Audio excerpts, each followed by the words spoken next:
In the summer of 1993, a young couple from Colorado vanished on their way to a weekend hiking trip in the Rocky Mountains. They never checked in at the ranger station. Their rental car was never found, and for over 30 years, there were no leads. Until a wildfire swept through the region in 2024, uncovering a long sealed mine shaft buried deep in the forest. What was found inside would rewrite everything the investigation thought it knew, and suggest the couple might never have made it to the trailhead at all. Before we begin, don't forget to subscribe if you love cold case mysteries, shocking recoveries, and psychological true crime thrillers that unravel layer by layer. August 18th, 2024. Location, Grand County, Colorado. The fire had burned for 6 straight days. Smoke still hung thick in the mountain air as Cal Newell navigated his utility vehicle along the charred access road. The forest reduced to blackened husks around him. He was with the Colorado Division of Reclamation, one of the last crews allowed into the fire zone. Their job was to check for unstable terrain, flare-ups, or hazards that might threaten the fire line. But what Cal noticed wasn't ash or smoke. It was something strange, just past a collapsed ridgeline, where the ground had partially opened from the heat. A dip in the earth, too symmetrical to be natural. A seam of rusted steel near the surface. Something buried. He climbed out of the truck and stepped cautiously over scorched rocks and brittle soil. The closer he got, the more it resembled an old entrance, sealed with a corrugated steel plate, partially melted around the edges. An access hatch? It looked like part of an old mining tunnel, one that wasn't on any modern maps. He crouched to brush away the ash and debris, revealing faded yellow stenciling, MCC number 12. Closed 1966. He frowned. Mines like these had been shut down decades ago. Most were mapped, sealed, and logged. But this one? It had been buried, deliberately. "Hey!" Cal shouted over his radio to the men 200 yards back. "Get McNair, we got a hatch!" 3 hours later, they returned with bolt cutters, pry bars, and an official from the State Mining Bureau. It took 2 men to crack the rusted seal. When the hatch finally gave way, it exhaled decades of stale air, hot and damp and wrong. They shined their lights down a narrow descending shaft. 30 feet in, the beam caught something, a plastic grocery bag, preserved by the sealed environment. Inside, a red wallet. And when Cal opened it, the name on the driver's license was unmistakable. Megan Doyle. Issued June 2nd, 1993. He looked back into the dark passageway. This wasn't just an old mine. It was the last place Megan Doyle and her fiancé Ryan Strickland had ever been seen alive. August 19th, 2024. Boulder, Colorado. The morning after the discovery, Detective Erin Vance sat alone in her office at the Boulder Police Department, staring at the faded missing persons flyer pinned to the board above her desk. Megan Doyle and Ryan Strickland, missing since August 21st, 1993. 2 passport-style photos. Smiling faces, mid-20s. Megan with sun-bleached hair and a nose ring.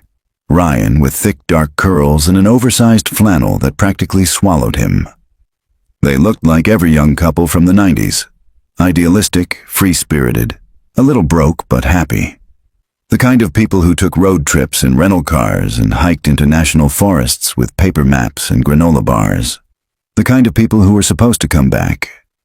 Erin had inherited their file 3 years ago, when she transferred from violent crimes into cold cases. At the time, she'd pegged it as another presumed hiking accident, one of many. Colorado's backcountry was filled with buried trails, unstable terrain, and hidden dangers. People slipped, people got lost, people vanished. But she hadn't closed the file. Something about it had always bothered her. Maybe it was the fact that neither Megan nor Ryan had a history of risky behavior. Megan worked in early childhood education. Ryan was an environmental science graduate student. They didn't argue, they didn't run away, and they had booked 2 nights at a remote BLM cabin near Mirror Lake, only to never show up. The couple had last been seen in Granby, buying gas and groceries for their trip. A receipt from the Shell station at 11:27 a.m. Then, nothing. No witness accounts, no bodies, no vehicle. And now, 31 years later, a melted hatch in a burned-out zone had given her the first physical lead in decades. Her desk phone rang. She picked up on the first ring. "Detective Vance. It's Cal Newell from the Division of Reclamation. You asked me to call if we found anything else inside the shaft." Aaron grabbed a pen. "Go ahead." "We cleared another 30 feet of debris and broken support beams. We found personal items about halfway down. A blue canvas backpack. Contents include a rusted flashlight, a compass, and a flannel jacket. There was also a 35mm camera, severely corroded, but intact." Aaron's stomach flipped. "Film inside." "Yep, sealed inside a plastic canister. You'll want to get it developed ASAP. I'll be en route in 30 minutes. Send GPS to my phone." She hung up and stood, grabbing the file from her drawer, the one that had haunted her longest. She tucked it under her arm, locked her office door, and headed for the elevator. Something had always felt off about the Doyle Strickland disappearance. And now it wasn't just a hunch. It was physical, tangible, and buried in a mine no one remembered. The drive up to the burn zone was brutal. Smoke still lingered along Highway 40, and the air tasted like charcoal and soot. Ash drifted across the shoulders of the road like snow. The fire had come close to destroying the entire ridge, and the landscape now looked skeletal. Charred trees like burnt matchsticks, blackened soil, scorched animal tracks frozen mid-sprint. The access road to Mine Corridor 12 was blocked off by yellow caution tape and a State Patrol SUV. Erin showed her badge and was waved through. The terrain had to be navigated on foot the last quarter mile, jagged, uneven, and still hot in places. A state-issued N95 mask covered her face. She reached the clearing by noon. A temporary canopy had been erected above the entrance. Floodlights pointed into the shaft, and several crew members stood near a folding table covered in zip-locked evidence bags. Cal greeted her with a nod. "You made good time." "I didn't sleep," she said flatly, surveying the scene. "This everything?" "For now," he said. "The backpack's there, and the camera. It's old, but sealed in plastic. You might be able to recover images." Erin slipped on gloves and lifted the camera bag. It was coated in grime, but the Canon logo was still faintly visible. She unscrewed the bottom of the canister slowly. Inside, one tightly rolled strip of 35mm film, slightly warped. A miracle it had survived. She looked to California. "I'm taking this back to Boulder. We'll get it processed through our lab." He hesitated. "There's something else," he said, gesturing toward the shaft. "We pushed a GoPro into the lower corridor on a remote pole. Just a scan. Nothing fancy. You'll want to see the footage." He led her to a monitor set up in the back of a nearby truck. The screen showed jerky, grainy footage descending into darkness. Wooden beams, moist walls. The camera pushed deeper. At the 4-minute mark, Erin leaned forward. The light had caught something metallic, twisted and rusted. Wheels, a front grille. The shattered, burned-out frame of a vehicle wedged at an angle inside the mine shaft. One door sheared off. A strip of fabric still clung to the passenger seat. Cal's voice was low. "It's a match for the couple's rental, a 1993 white Ford Tempo." Erin's heart pounded.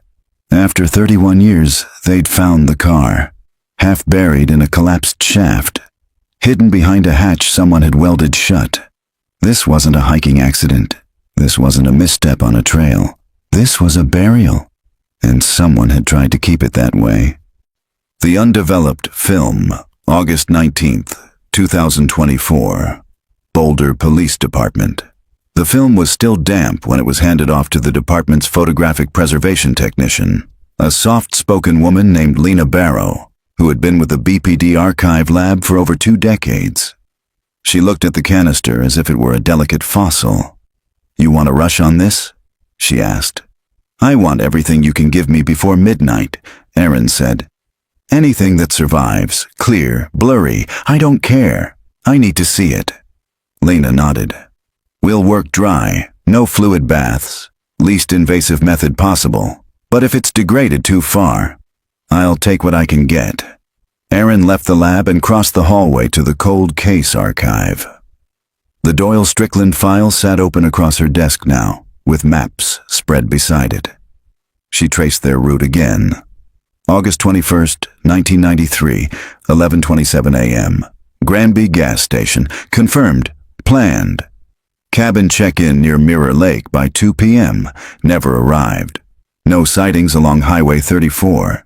And now their car had been found, wedged inside a mine that had been shut down in 1966. Aaron had checked already. MCC number 12 wasn't near their route. It was miles off in the opposite direction. The detour made no sense, unless someone else had taken the wheel. She reached for the 1993 Ranger logbooks. There was no record of any hikers spotted in the area that weekend matching Megan or Ryan's description. No distress calls, no radio traffic, just silence. Something about this case felt manufactured, as if someone had tried to erase the weekend entirely. A knock broke the stillness. Lena stood in the doorway, eyes wide. "You'll want to see this now," she said. Aaron followed her down the hall into the red-lit photo room where the prints were developing. Lena pointed toward the drying rack, where 6 photos had been stabilized, each a 4x6 strip of faded color with degraded edges. But the images were clear enough. The first showed Megan and Ryan standing in front of the white rental car, smiling, alive, a forest trail behind them. The second was a selfie. Megan in the foreground, Ryan blurred behind her, her expression carefree, her eyes squinting into sunlight. The third was darker, a snapshot of a trail sign. But the sign was old, rusted, and tagged with spray paint. "Danger, shafts unmarked, entry illegal." The fourth made Aaron stop breathing. It was Ryan, sitting on a rock beside the car, but he wasn't smiling. He was looking off camera, his brow furrowed. There was someone standing just out of frame, a shadow distorted in the camera flash, long arms, a blurry outline, maybe holding something. The fifth was taken in near darkness. Megan's face was half illuminated, her expression terrified, her mouth open as if speaking. A hand, not hers, was pressed against the window behind her. The sixth and final image was completely black, until Lena adjusted the exposure on her monitor. A faint pattern emerged, just visible if you squinted. It was metal grating, bolted steel, like a gate or a barrier. Aaron exhaled slowly. "This isn't a hiking accident," she said quietly. "No," Lena agreed. "This is someone who never intended to let them leave." Later that evening, Aaron stood in the conference room with the entire cold case unit. The 6 photos were projected on the whiteboard, and everyone was silent. 3 decades, she said. That's how long this case has sat dormant. We now have the vehicle, the location, and photographic evidence that strongly suggests coercion or abduction. She clicked the slide to the 4th photo, the shadowy figure behind Ryan.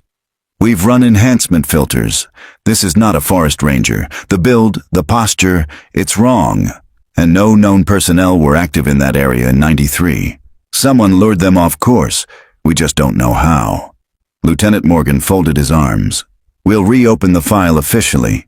Treat it as a homicide until proven otherwise." Aaron nodded.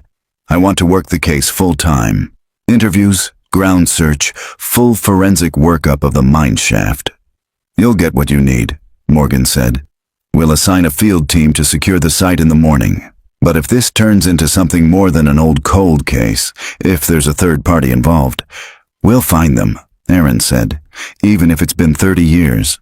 That night, back at her apartment, Erin sat in bed with her laptop open and the digital scans of the photographs zoomed in to full size. She studied Megan's face in that second-to-last shot, the terror in her eyes, the hand in the glass, not just a ghost of the past, a witness, a victim, and, possibly, the last living trace of what really happened inside Mine Corridor 12, August 2024. Granby, Colorado. The gas station hadn't changed much in 30 years. Erin stood beside pump number 2 of the old Shell station off Highway 34, flipping through a folder of black and white photocopies. She had the 1993 receipt from Megan and Ryan's stop, $14.22 for unleaded, time-stamped at 11:27 a.m., August 21st. Paid in cash. She looked around. The dusty pump handles, the same warped pavement, the store still cramped with candy bars and fishing gear. Time had frayed the edges, but not erased them. Inside, the new clerk had no knowledge of the case, but the owner, Arnold Keller, had been here in '93. He was now in his 70s, with a stiff leg from an old motorcycle accident and a pair of thick-rimmed glasses that kept sliding down his nose. Erin sat across from him in the back office, the door propped open by a crate of windshield wiper fluid. "I remember that summer," he said slowly, tapping his fingers on the desk. "Hot, real dry, fires up north. Everyone was talking about restrictions. Do you remember this couple?" Erin slid the photos across the desk, the first one of Megan and Ryan in front of their car. He squinted. "Her, maybe. I've got a better memory for faces than names. He looks familiar too, but that was a long time ago. What about this one?" She slid over the enhanced image of the shadow behind Ryan. A lanky figure, mostly out of frame. Arnold frowned. That looks like a forestry cap." "A ranger?"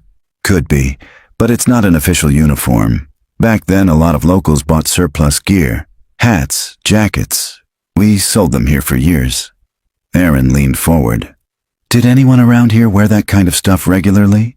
Anyone who might have been seen around the area that weekend?" Arnold hesitated. His fingers stopped tapping. "There was a guy. Lived in a trailer past Little Elk Creek. Bit of a loner. Went by the name Boone." "Boone what?" "Just Boone. I never heard a last name. He came in maybe once a week for jerky, beer, sometimes film." "Film?" "Yeah. Old school camera type. Never saw him talk to many folks.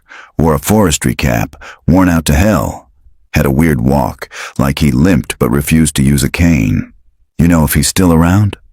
Arnold rubbed his chin. "Doubt it. That trailer burned in the late '90s. County said it was electrical, but I think he moved after that. A few of the locals claimed he had bunkers dug out near the old mines. Crazy survivalist talk." Erin's pulse ticked up. "Mines like MCC number 12? Arnold looked at her sharply. "Yeah? That one was near where he used to hunt." Erin stood. "Do you have any records? Credit slips, receipts, anything with a signature or a real name?" "Not anymore, but—" He leaned back and reached into a drawer, pulling out a yellowed ledger. "I kept a notebook back then. Dumb habit. Names, purchases, in case someone skipped town or owed me cash." He flipped through. "There, August 17th, 1993. Boone, jerky, film, beer, gloves." Erin snapped a photo of the page with her phone. "Do you remember what kind of car he drove?" "Never saw it. He always parked out back." She turned toward the door. "Thanks, Mr. Keller. If you remember anything else, call the number on my card." He nodded, but his expression had grown tense. "You think he's the one who hurt them?" Erin paused. "I don't know yet, but I'm going to find out." Back in her rental SUV, Erin called the state archives. The mine records for MCC number 12 had been scanned and digitized after a preservation project in 2006. She searched for any mention of private landowners or disputes on the surrounding forest plots. One flagged entry: Boone T. Leadbetter. Submitted trespass complaint against federal personnel, 1991. Location, vicinity of MCC number 12 access corridor. She froze. Leadbetter. She finally had a last name. She ran it through the Colorado DMV and got a hit. Boone Timothy Leadbetter, born 1956. Expired driver's license. No forwarding address. Former owner of a trailer lot off Elk Creek Road. The fire report was thin. No injuries, no insurance claim. Disposition abandoned. But more importantly, he was flagged in a 1998 suspicious activity report filed by an off-duty forest ranger. Boone Leadbetter observed trespassing near decommissioned shaft. Appeared to be sealing entrance with corrugated metal. No permit. Claimed to be preserving history. Same shaft, now known as MCC number 12. Aaron's blood chilled. He hadn't just stumbled onto it. He had access to it, and maybe ownership. She called Detective Morales from her department. "Find out if Boone Leadbetter is still alive," she said. "If he has property, hunting licenses, anything, and check for arrests, especially anything involving trespassing, kidnapping, or restraining orders." "You think he's our guy?" Morales asked. "I think he knew exactly what was in that mine," Aaron said, "and I think he put it there." August 21st, 2024. Northern Ridge, Grand County. The search perimeter around MCC number 12 had expanded overnight. Forest rangers, crime scene techs, and cadaver dogs now combed the scorched mountain slope like archaeologists excavating a battlefield. Charred tree trunks jutted from the ground like burnt matchsticks. The air reeked of soot, pine tar, and something older. Something disturbed. Detective Aaron Vance pulled up in a state-issued utility vehicle, the tires crunching over blackened gravel. She parked just beyond the mine's sealed access point, where crews had set up orange tents and portable floodlights to stabilize the site. She was met by Officer Matty Cook, a wilderness-trained investigator from the State Forensic Response Unit. Young, sharp, with a long scar down the side of her neck. One she never explained. "We expanded the sweep 20 yards in each direction," Matty reported. "No fresh evidence, but we found a marked tree line just northeast of the shaft." "Marked how?" "Notched bark. Deliberate. Repeating pattern every 30 feet.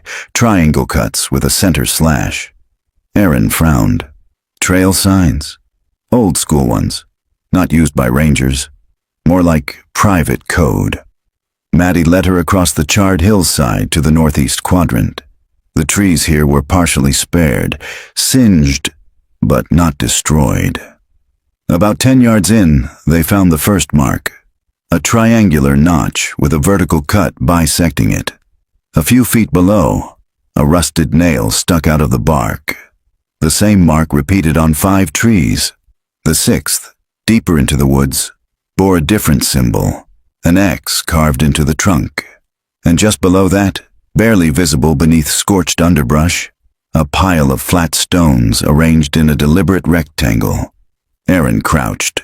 "This wasn't natural." She brushed away the top layer. Beneath the stones was a sheet of plywood, half-burnt, warped from heat. "Help me move it." Matty nodded, and together they lifted the board. What they revealed wasn't a grave.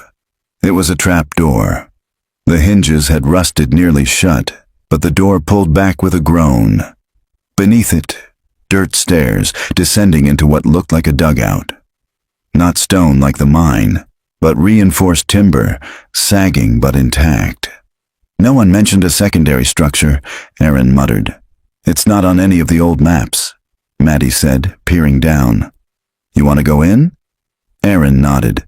She pulled her flashlight from her belt and started down the steps. The air was dry and stale. 20 feet down, they reached the bottom, a small earthen room no wider than a storage shed. Inside were crates, blankets, a rusted kerosene heater, an old Coleman water jug. It looked like a survival cache, but one that had been lived in. At the far end, a warped wooden desk leaned against the dirt wall. Aaron opened the center drawer. Inside, wrapped in an old military scarf, were 4 items: a pocket knife, rusted, a Polaroid photo, face down, a dog-eared notebook, and a necklace, small, with a bird pendant crusted in dirt. She turned the photo over. Megan Doyle, sitting on a log, her wrists in her lap, a shadow of someone standing behind her. Erin blinked hard. She recognized the pendant from one of the photos Megan had taken herself on that last roll of film. She had been wearing it. Erin reached for the notebook. It was mostly blank, but about 30 pages in, a crude, jagged handwriting appeared. August 23rd. She stopped crying today. He says that means we're making progress. August 25th. The boy keeps coughing. He's weak. He says he wants to go home. I told him he doesn't have one anymore. August 28th. I hate the sound they make when they sleep. There were more entries, fragmented, unpunctuated, written like confessions or reminders. Most didn't name anyone, but one stood out, circled in red pen. The woman with the bird necklace. She didn't scream when the door shut. She just stared at me. I think she knew. Erin stood slowly, heart pounding. This wasn't just a hiding place. It was a holding room, a bunker, a psychological prison. Maddie looked around, her voice low. This man had a system. Erin nodded, slipping the notebook into an evidence bag. And a pattern. Later that evening, back at the incident command tent, a call came in from Morales in Boulder. "We have movement on Ledbetter," he said. "Colorado DMV flagged an active fishing license issued 2 years ago. Different name, Tim Boone, but the DOB matches. Address listed as a post office box in Fremont County. That's 6 hours from here." "Yep, but get this, he listed a secondary contact address on the form, a property just outside of Canyon City." Erin sat forward. "You run the property?" "2 parcels. One's an old cattle shed. The other's registered under a defunct hunting club. But guess what's 30 yards from the property line?" "What?" "A decommissioned vertical mine." Erin didn't speak for a moment. "Send me everything. We may not be dealing with a ghost. We may be dealing with a man who's still alive." August 22nd, 2024. Fremont County, Colorado. The road to the old hunting parcel was barely drivable. Just 2 ruts in sun-scorched clay winding through dry hills and low scrub. Erin Vance followed the GPS down the trail, dust rising behind her SUV in curling plumes. Beside her in the passenger seat, Officer Maddie Cook scanned a printed map with terrain overlays. "This property hasn't had a formal owner since 1999, Maddie said. "The club dissolved after one of the founding members died. Since then, no taxes, no permits, nothing but silence. Except a fishing license tied to the old mailbox," Erin said. Maddie nodded. "And that secondary structure, the one backing up against the ridge? We think it was built over a vertical shaft." They crested a rise, and the shack came into view. It looked like it had been abandoned for decades. Tin roof caved in, wooden walls weathered to gray, paint peeling off in sheets. But something about the front steps looked wrong. Too clean. As they stepped out of the SUV, the heat hit like a furnace. The air shimmered. The land was empty for miles, just the sound of wind through brittle brush and the creak of rusted metal. Erin approached the door slowly, flashlight in one hand, her other resting near her holster. The door creaked open. Inside, the air was stale. Cobwebs hung from the corners. A single beam of light cut through a hole in the ceiling, illuminating floating dust and the faint outline of a desk against the far wall. Maddie stepped inside and immediately froze. "Smell that?" she whispered. Erin nodded. It was faint, but unmistakable. Bleach. Recent. Someone had been here. They moved quickly, clearing the main room. No movement, no back exit. Erin crossed to the desk and opened the top drawer.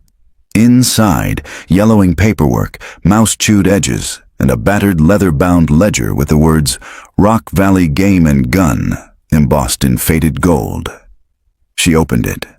Most of the entries were mundane: rifle logs, deer tags, membership dues. But deeper into the book, the handwriting changed. The neat print turned jagged, angry, disjointed. One page was dated September 1993. Doe and Stag, delivered August 21st. Waited 3 days. Stag resisted. Put him in the pit. Another entry. December 1993. Too cold. Bird won't eat. Sings in the dark. And another. May 1994. Quiet now. They always go quiet eventually. Maddie leaned over Erin's shoulder. What the hell is this? Erin turned the page. A rough hand-drawn map took up the next spread. It showed the shack, the forest, and behind it, an X over a structure labeled Vert Shaft, sealed. There, Erin said. That's where we go next. They exited through the rear of the shack and followed the hand-drawn trail on foot.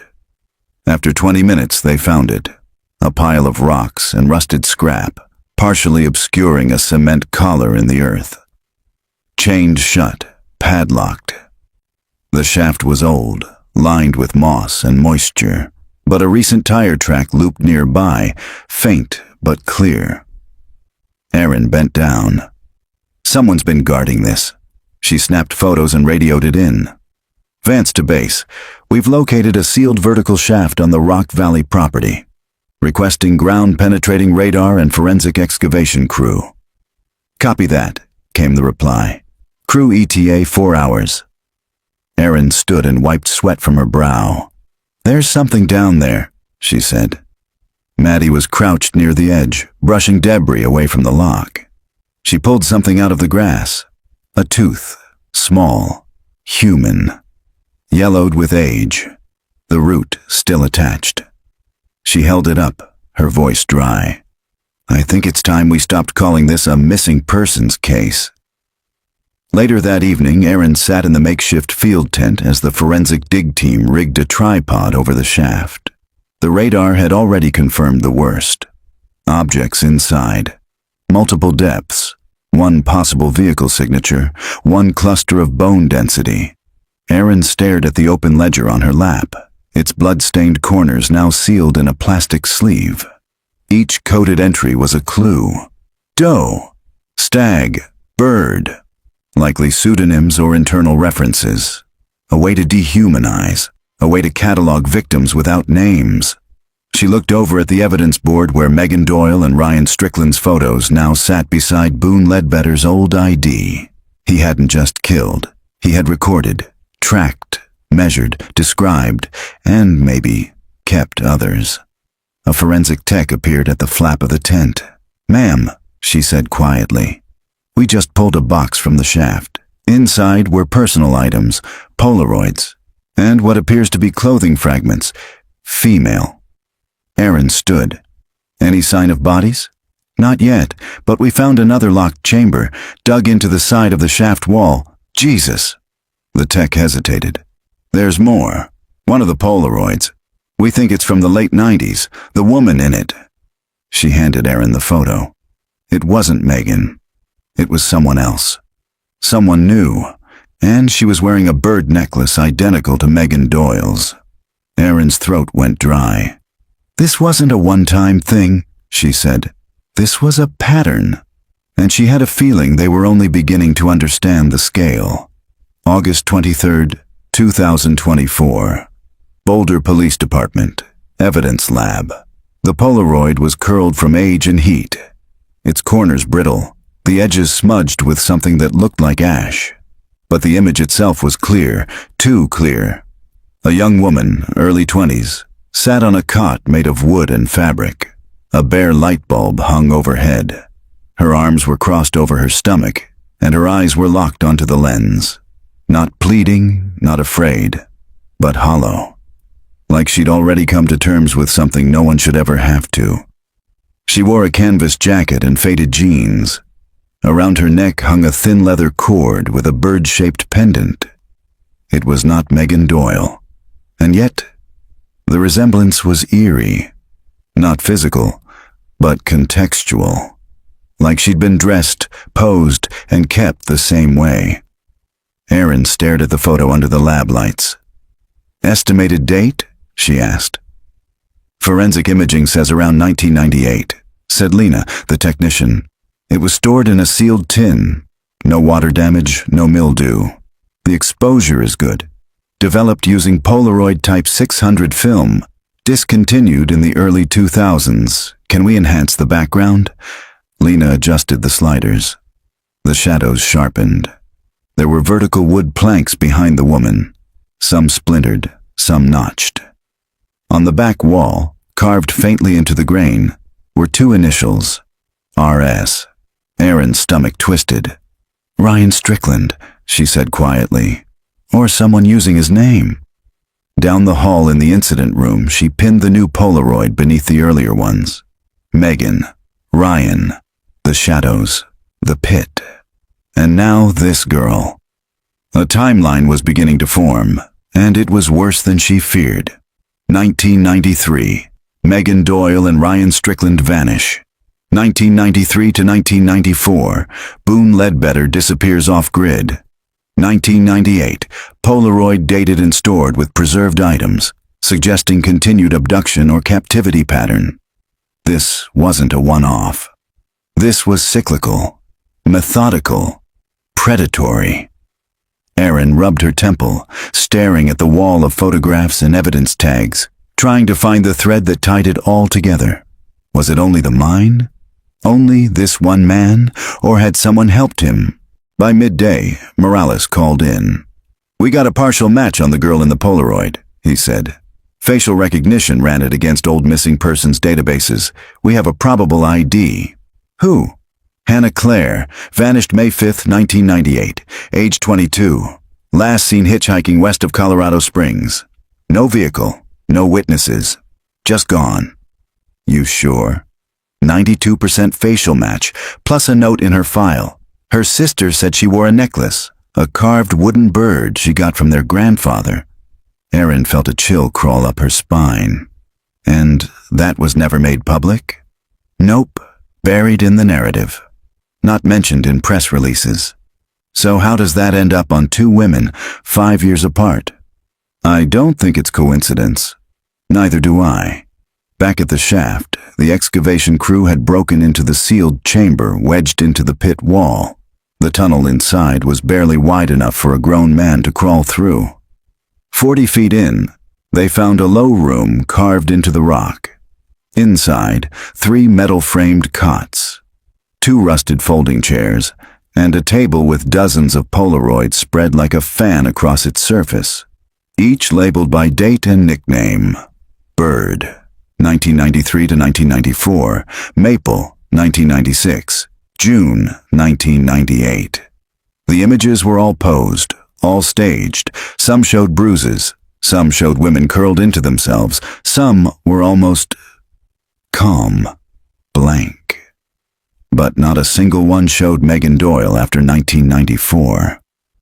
Erin stood in the doorway of the chamber, the stale air pressing down on her. This was a ritual, she whispered. He was documenting them like trophies, naming them, controlling the narrative. The forensic tech stepped beside her. We found something else. She handed Erin a journal, small, leather-bound, with crude sketches and fragmented entries. Inside, Erin found a disturbing line. I tried to keep Bird. I really did. But she was too clever, too quiet. I never found where she hid the tape. Tape? Erin's breath caught. There's a recording, she said. Megan left something behind. Back in Boulder, they scanned the journal for further clues. On the final page was a sketch, crude, almost childlike, of the shaft. A line pointed to a notch in the wall near the second cot. A handwritten note beneath it read, "The bird sang before she flew." Erin stared at it for a long time. It wasn't poetry.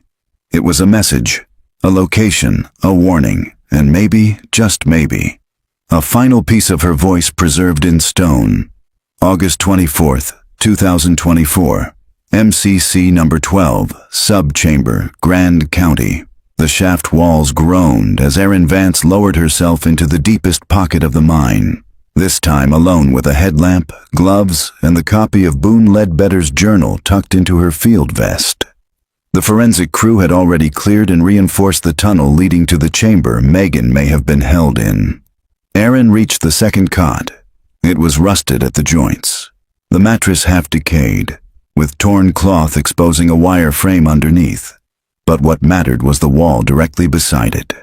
The sketch in Boone's journal had shown a mark, something chipped into the stone.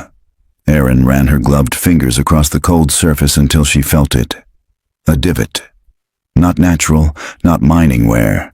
And just beneath it, wedged into a narrow groove behind a fractured layer of stone, was a small, rectangular object wrapped in cloth. Erin's breath caught as she gently pried it loose. A microcassette. Still intact. Still labeled. M8.28.93. She didn't wait. She climbed out of the shaft like her life depended on it, heart hammering, cradling the cassette like a sacred relic. Back at the mobile command tent, the team worked in silence as the tape was prepared for playback. An old microcassette recorder had been sourced from the Denver Evidence Archive. Erin paced while they checked the spools. Then Lena gave a nod. It's playable. She pressed play. A low hiss filled the tent, followed by silence. Then, "My name is Megan Doyle." Erin froze. "If someone is hearing this, I don't know how much time I have." Clicking sounds in background. "He calls me Bird. I don't know why. I haven't seen Ryan in 4 days. I think he's..." Silence. "He keeps saying he's making us better, that we were chosen because we stopped." Choked breath. "If this tape survives me, please find my mother. Her name is Lillian Doyle. She lives in Boulder. Tell her..." "I didn't forget her, not even once." The recording cut to static. Everyone in the tent stood in stunned silence. Maddie leaned forward. "She knew she might die, and she left this anyway." Erin stared at the small device in Lena's hand. "She was documenting her own captivity. She wanted us to hear this." "She wanted justice," Morales added quietly, "even if it came 30 years too late." By dusk, the tape had been transferred to digital and submitted to the DOJ for voice authentication. Early analysis confirmed. It was 100% Megan Doyle. The evidence was now irrefutable. The shaft was used to confine multiple victims. Boone Ledbetter had a clear psychological method, including captivity, renaming, and timed isolation. Megan Doyle had recorded a final statement, confirming both Ryan's likely death and her own deteriorating condition. At least one more victim, Hannah Claire, had followed 5 years later, indicating the crimes continued into the late 90s. And now, with the discovery of the Bird tape, Erin had something else. A murder confession, even if it came through implication. That night, Erin sat alone in her Boulder apartment, the sound of Megan's voice still looping in her ears. She opened the last page of the recovered journal again. Something had caught her eye earlier, but she hadn't made the connection until now. The phrase, "The bird sang before she flew." Erin now believed Megan escaped, if only briefly, long enough to hide that cassette behind the wall. But the use of "flew" was telling. Had Megan died, or had Boone let her go, thinking she wouldn't survive? And what about Hannah Claire? Her body hadn't been recovered, only the photo. What if she too had vanished from Boone's grasp, not through death, but by disappearing the same way Megan had tried to? A new possibility formed in Erin's mind, one she hadn't dared consider until now. Not all the victims died. Some might still be out there, still hiding, still running. August 25th, 2024. Fremont County, Colorado. The file was thin. Too thin. A single sheet, yellowed and dog-eared, tucked in the back corner of the Colorado Missing Persons Archive. It had been mislabeled, filed under Claire, Hannah with one H. Likely the reason no one had flagged it earlier. But now, with Megan's tape and the photo from the shaft chamber, everything was falling into terrifying focus. Erin stared at the line scrawled in blue ink near the bottom of the report. Case closed. Subject called in from anonymous payphone, stated she was safe. No follow-up. Aaron's heart stuttered. The date of the call? September 18th, 1998. 3 weeks after Hannah Claire vanished, and 2 weeks after the photo had been taken. She picked up the phone and dialed Morales. Pull the payphone logs for Fremont and Teller counties. September 1998. I want locations for every traceable call made by a woman who wouldn't give her name. Looking for a ghost? He asked. No, Aaron said. I think she's real, and I think she's been hiding ever since. 3 hours later, Morales called back. Got a hit. Payphone outside a bait shop in Canyon City. Operator note says caller was crying, refused to give a name, said she was out, and then hung up. Video? Not a chance. That was 98. But there's more. Same phone had another call 2 days earlier, placed to a wildlife rescue shelter. Female voice. Message was left, but not saved. Name of the shelter? High Valley Wildlife Refuge. Aaron was already writing it down. I'll go in person. High Valley was barely a speck on the map. One long gravel road, a half-dozen rusted trailers, and a barn full of rehabilitated hawks and owls. A retired vet named Mildred Cates ran the place. Mid-70s, denim shirt, sharp eyes behind bifocals. I remember that girl, she said, sitting across from Aaron in the barn's tiny office. Didn't give her name, showed up with a busted wrist and scratches all over her arms, asked for water, said she'd been camping. What did she look like? Brown hair, short, tense as a rabbit. She wouldn't let me call anyone, just kept asking about injured birds, specifically one that had a broken wing. Aaron felt her skin go cold. A bird? She said she had a pet as a kid. A sparrow, I think. Used to say it was the only thing in the world that ever listened to her. I gave her a cot in the barn. She stayed 2 nights. Then she was gone. Did she leave anything? Mildred nodded and stood. She left this in the cot. Didn't come back for it. She returned with a small cloth pouch. Inside, a wooden bird pendant on a leather cord, identical to Megan's and the one in the Hannah Claire Polaroid. Aaron held it in her hands, breath trembling. Did she say where she was going? Number. But when she left, she said something I never forgot. What? She said, if anyone ever comes asking about me, tell them I got out, but I'm not free. Aaron closed her eyes. She was alive. Hannah Claire survived. Back at the Boulder PD that night, Aaron added a new column to the case board. She drew a line beneath Megan Doyle, Ryan Strickland, and Hannah Claire. She wrote in sharp black ink, known survivor. If Hannah had lived, even for a while after escape, then others might have too. Boone's journal mentioned at least 3 code names not yet connected to real people. Maple, June, Bird, and possibly more. Aaron stared at the pattern. Every victim given a name, a symbol, a cycle. The cassette proved Megan had resisted. The journal proved Boone knew she hid something. But now, something darker was becoming clear. Maybe Boone wasn't just kidnapping them. Maybe he believed he was creating something, breaking people, rebuilding them. And the ones who didn't survive? They were buried. But the ones who did, they carried what he did to them forever. Aaron turned the lights off in the evidence room and stood before the wall of faces, maps, photos, and journal fragments. She didn't just have a killer to track. She had a trail of survivors to find. And maybe, just maybe, one of them had seen what really happened to Megan Doyle.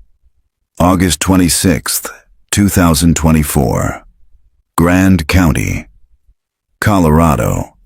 Aaron parked on the same overlook where the final photo of Megan and Ryan had been taken.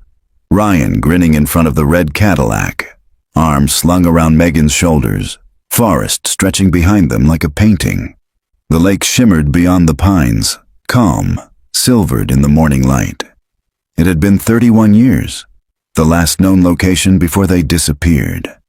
She stepped out of the vehicle slowly. The air was thinner here. Pine needles crunched underfoot.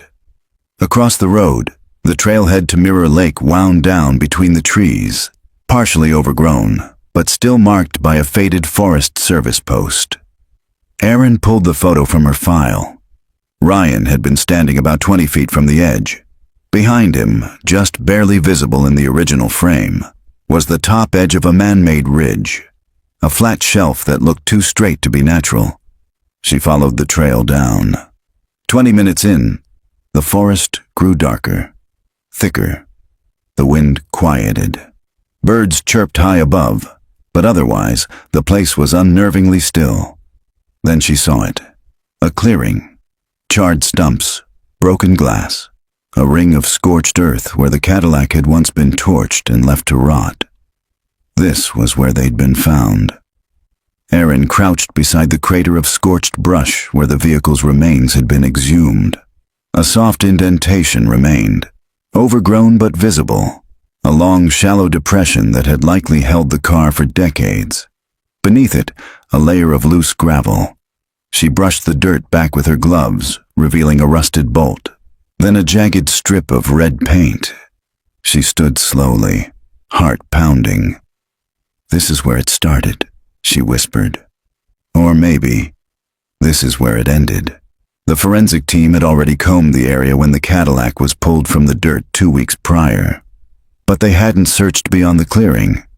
Erin decided to push deeper, past the site, downhill toward where water runoff might have carried debris or evidence.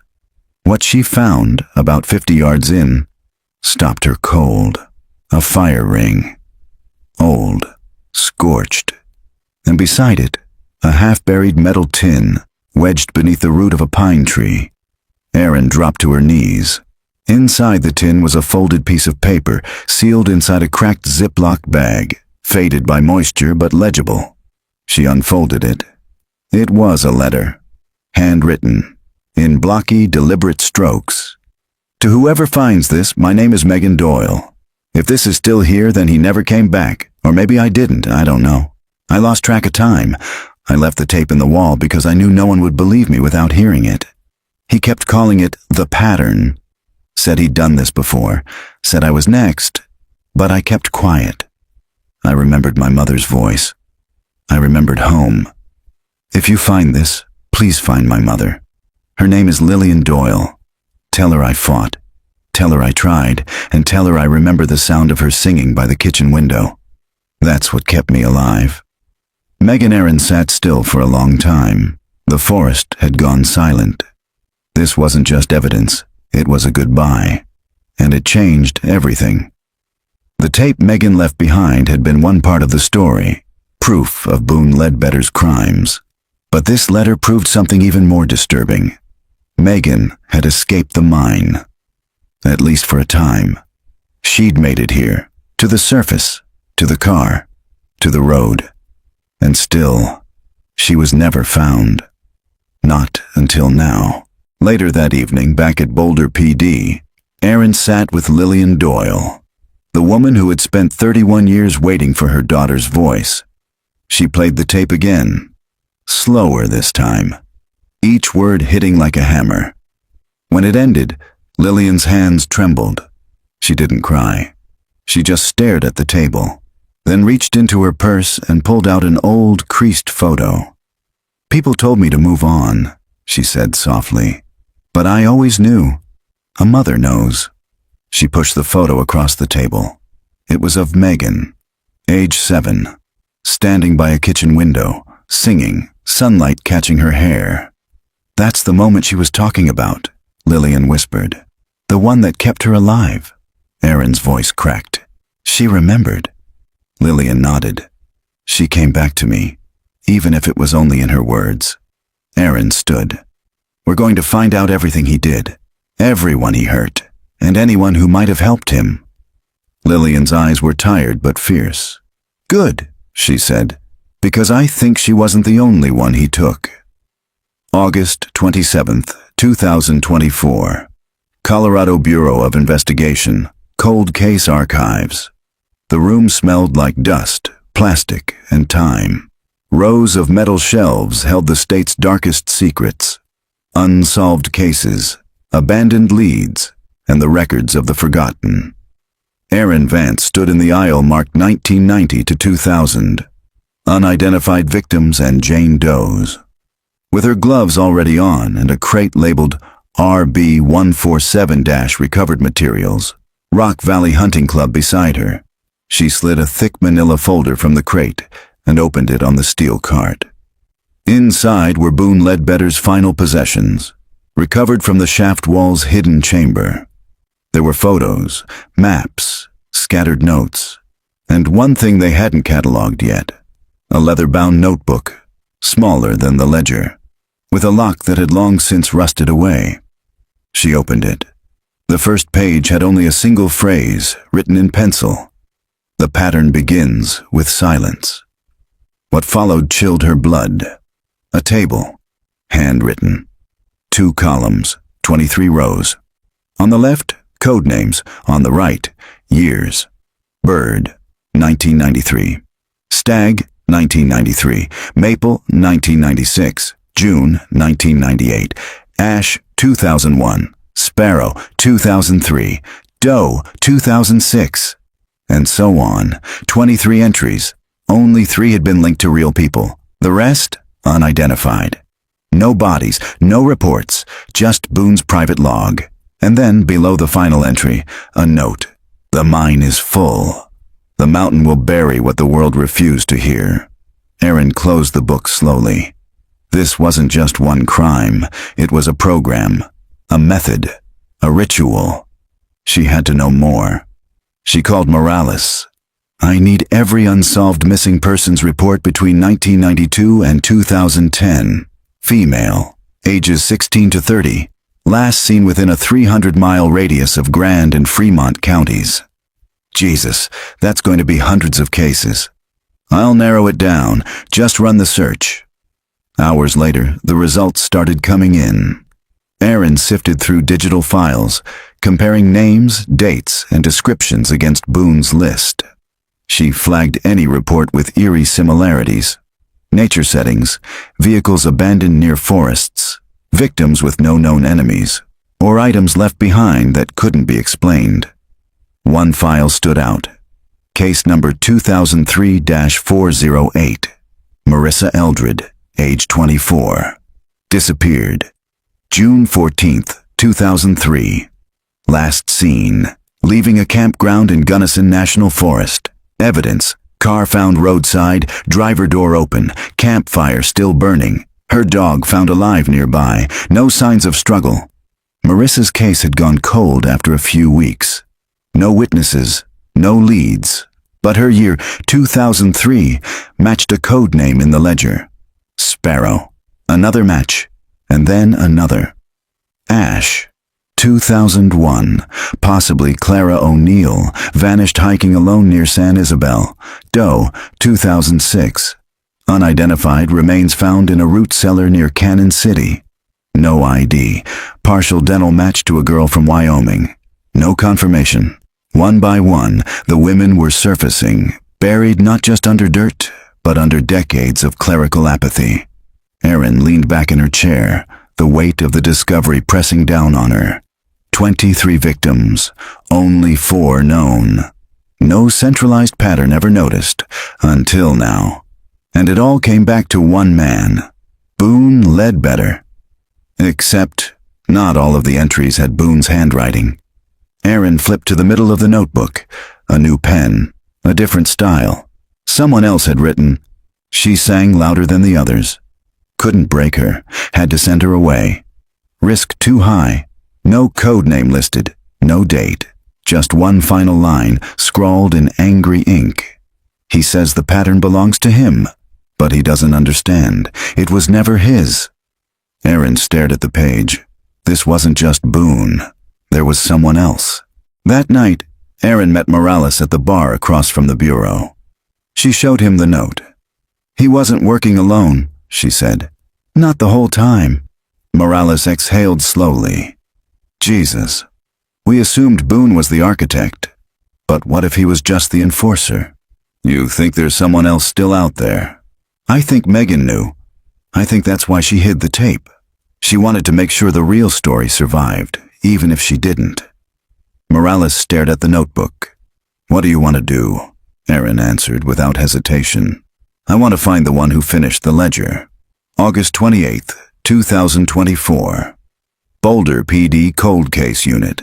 Aaron spread the 2 pages side by side beneath the evidence lamp. The original ledger with Boone Ledbetter's entries and the smaller, more cryptic journal that had revealed the code names and dates. Side by side, the handwriting differences were undeniable. The first half of the second journal was Boone. Messy, blocky, consistent with known samples. But the last 4 entries? They weren't Boone's. They were smoother, cleaner, controlled, deliberate. Somebody else had continued his work. And whoever it was, they hadn't stopped in 2006. At the very bottom of the second journal, just beneath the final line about the pattern not being his, there was a single name. Emery. No last name. Just that. But it was underlined. Twice. Not a victim. Not a pseudonym. A signature. Aaron's mind jumped back to something buried in the original 1993 incident report. Something Megan's mother had once mentioned in a police interview. A name Ryan had brought up a few weeks before they vanished. She flipped through the transcript until she found it. Ryan said they were going up to Mirror Lake because a friend had told them about it. Someone who'd gone up there the summer before. I don't remember the name. Something odd. Emery? Something like that. Aaron stared at the line. It wasn't random. Whoever Emery was, he'd been part of it from the beginning. Possibly before Boone even acted.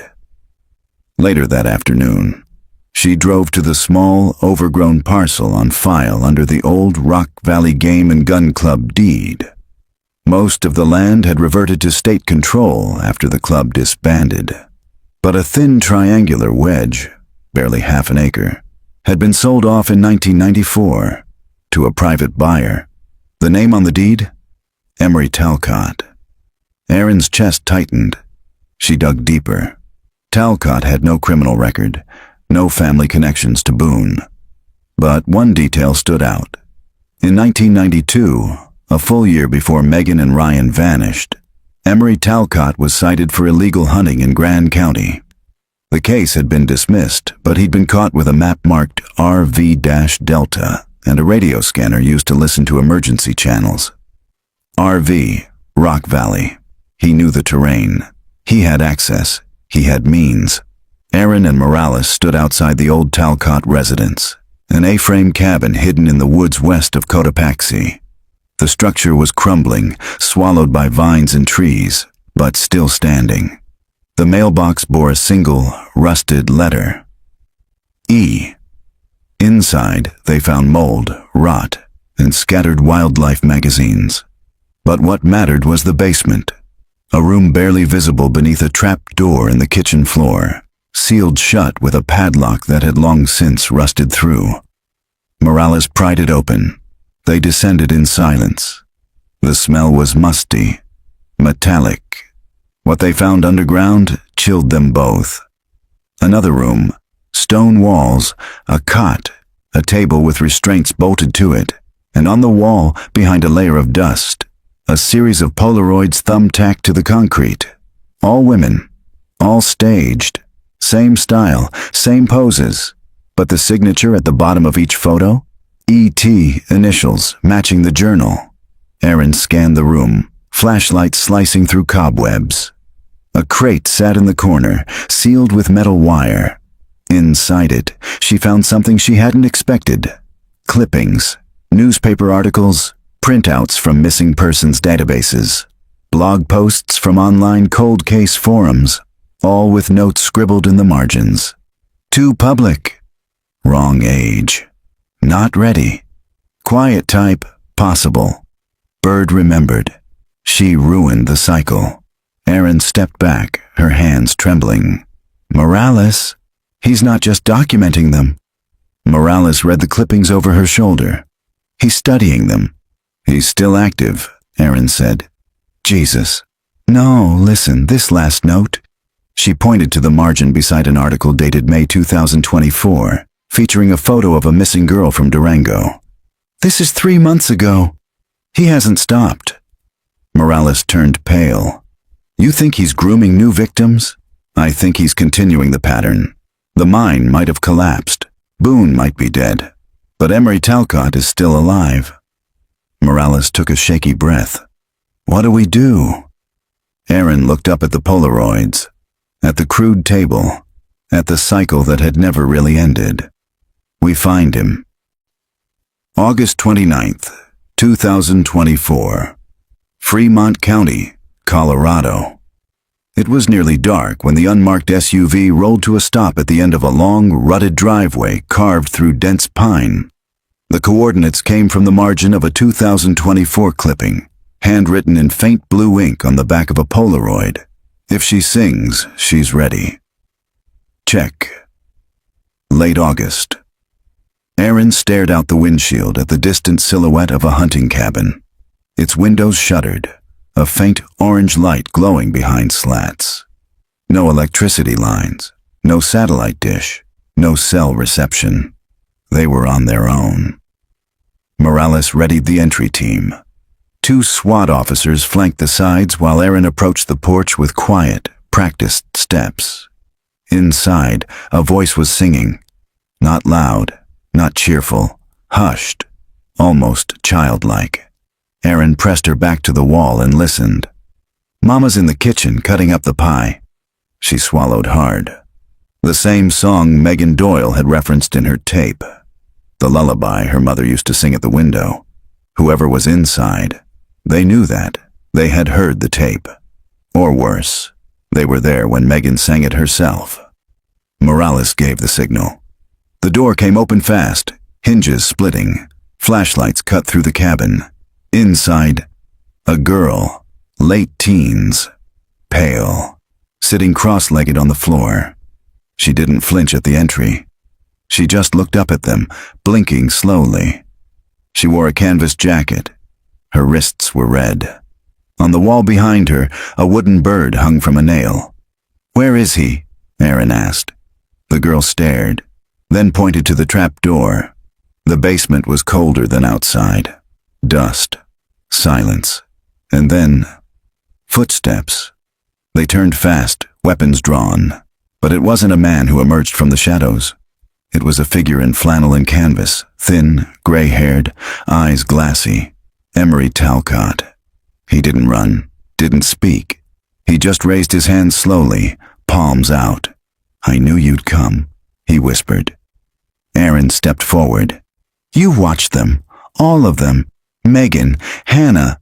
You took what Boone started and turned it into some kind of system." He didn't deny it. "She was the one that ruined it," Emery said, voice cracking. "She sang." "You mean Megan?" He nodded. "She wouldn't break. He tried. I tried. But she never screamed. Just sang, over and over. It got in my head. It stayed there."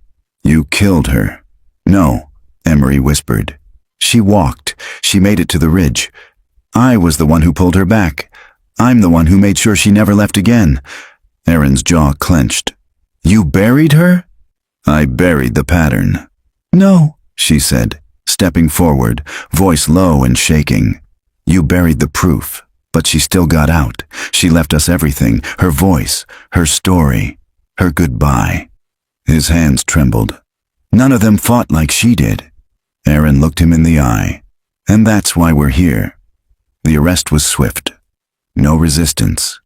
Emery went limp the moment cuffs were locked on.